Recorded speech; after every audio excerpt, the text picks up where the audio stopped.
जम्मू कश्मीर विधानसभा चुनाव से पहले कांग्रेस और नेशनल कॉन्फ्रेंस के बीच तालमेल को लेकर भारतीय जनता पार्टी ने कांग्रेस पर बड़ा हमला किया है। केंद्रीय गृह मंत्री अमित शाह ने खुद हमले की कमान संभाली। कल उन्होंने कांग्रेस से 10 सवाल पूछे तो आज बीजेपी शासित राज्यों के मुख्यमंत्री और उप मुख्यमंत्रियों ने राहुल गांधी पर अटैक किया।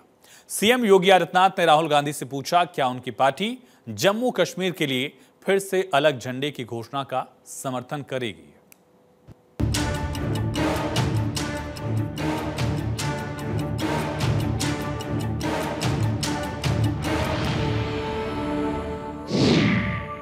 राहुल के साथ अब्दुल्ला, बीजेपी का हल्ला। कांग्रेस पार्टी और नेशनल कॉन्फ्रेंस पार्टी ने आपस में गठबंधन किया है। ये कश्मीर की जनता के साथ एक तरह से धोखा है। सीएम योगी के सवाल, राहुल गांधी पर जोरदार अटैक।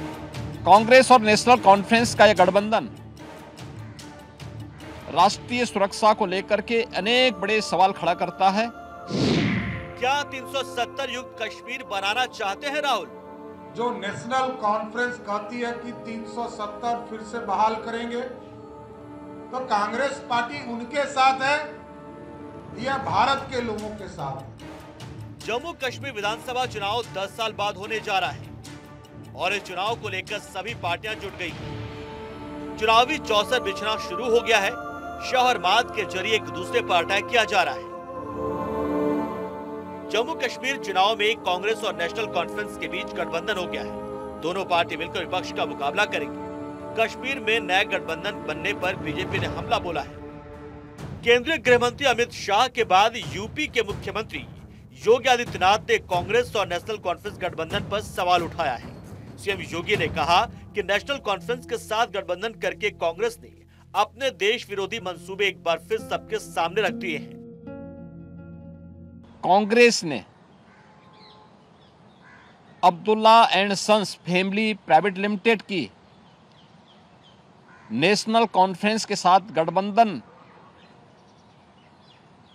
करके फिर से अपने राष्ट्र विरोधी मंसूबों को देश के सामने रख दिया है। कांग्रेस के नेशनल कॉन्फ्रेंस के साथ गठबंधन पर देश भर में बीजेपी नेताओं ने हमला बोला और कांग्रेस से सवाल पूछी। जम्मू कश्मीर के अंदर आगामी विधानसभा का चुनाव है। उस चुनाव में जिस प्रकार से कांग्रेस पार्टी और नेशनल कॉन्फ्रेंस पार्टी ने आपस में गठबंधन किया है, ये कश्मीर की जनता के साथ एक तरह से धोखा है और ये कश्मीर के जनता के सामने बेनकाब हो गए हैं और कांग्रेस पार्टी पूरे देश के सामने भी बेनकाब हुई है। तो कहीं ना कहीं कांग्रेस पार्टी और ये इसकी सहयोगी पार्टियां, इनके लिए सत्ता पहले है, देश बाद में है। इनके गठबंधन से ये पूरी तरह से उजागर होता है। नेशनल कॉन्फ्रेंस के साथ कांग्रेस पार्टी का गठबंधन हुआ है और कांग्रेस पार्टी को ये बताना चाहिए पूरे भारत को कि क्या 370 के साथ जो नेशनल कॉन्फ्रेंस कहती है कि 370 फिर से बहाल करेंगे, आर्टिकल 35A फिर से हम बहाल करेंगे, तो कांग्रेस पार्टी उनके साथ है या भारत के लोगों के साथ है? योगी आदित्यनाथ से पहले अमित शाह ने कांग्रेस और राहुल गांधी पर अटैक किया था, सवालों की झड़ी लगा दी। अमित शाह ने कहा था कि सत्ता के लालच में बार बार देश की एकता सुरक्षा के साथ खेलने वाली कांग्रेस ने जम्मू कश्मीर चुनाव में अब्दुल्ला परिवार के नेशनल कॉन्फ्रेंस के साथ गठबंधन करके फिर से अपने मंसूबों को देश के सामने रखा है। अमित शाह ने इस दौरान 10 सवाल पूछे। क्या कांग्रेस अलग झंडे का समर्थन करती है? क्या कांग्रेस अनुच्छेद 370 की बहाली चाहती है? पाकिस्तान से बात का समर्थन कर अलगाववाद बढ़ाना चाहती है कांग्रेस? क्या एलओसी से कारोबार का समर्थन कर आतंकवाद बढ़ाना चाहती है? पत्थरबाजों को सरकारी नौकरी देना चाहती है कांग्रेस? कांग्रेस को जातियों का आरक्षण खत्म करेगी? क्या कांग्रेस शंकराचार्य पर्वत का नाम तख्त सुलेमान रखना चाहती है? कांग्रेस पाक समर्थित परिवारों को सत्ता देना चाहती है? क्या कांग्रेस पार्टी जम्मू और घाटी के बीच भेदभाव का समर्थन करती है? क्या कश्मीर की स्वायत्तता की नीति का समर्थन चाहती है? अमित शाह के सवाल पर कांग्रेस नेता पवन खेड़ा ने पलटवार किया। खेड़ा ने पूछा कि जब बीजेपी ने पीडीपी के साथ गठबंधन किया था तब उनका घोषणा पत्र पढ़ा था? हम अमित शाह जी से जानना चाहते हैं कि जब पीडीपी से इन्होंने समझौता किया था, क्या पीडीपी का मैनिफेस्टो पढ़ा था?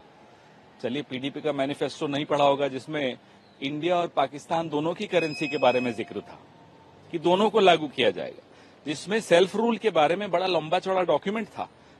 उसके बावजूद आपने उनसे समझौता करके सरकार बनाई। सरकार बनाने के बाद एक कॉमन मिनिमम प्रोग्राम बनाया। उसमें आपने क्या लिखा? आपने लिखा कि अटल जी की नीति पर चलते हुए हुर्रियत से भी बात करेंगे। क्यों लिखा था, बताइए। कांग्रेस से गठबंधन से पहले नेशनल कॉन्फ्रेंस ने अपना घोषणा पत्र जारी किया था और उस घोषणा पत्र में नेशनल कॉन्फ्रेंस ने ऐसी बात कही जिसके बाद बीजेपी हमलावर है और कांग्रेस से सवाल पूछ रही है। घोषणा पत्र में नेशनल कॉन्फ्रेंस ने क्या वादा किया है, आपको बताते हैं।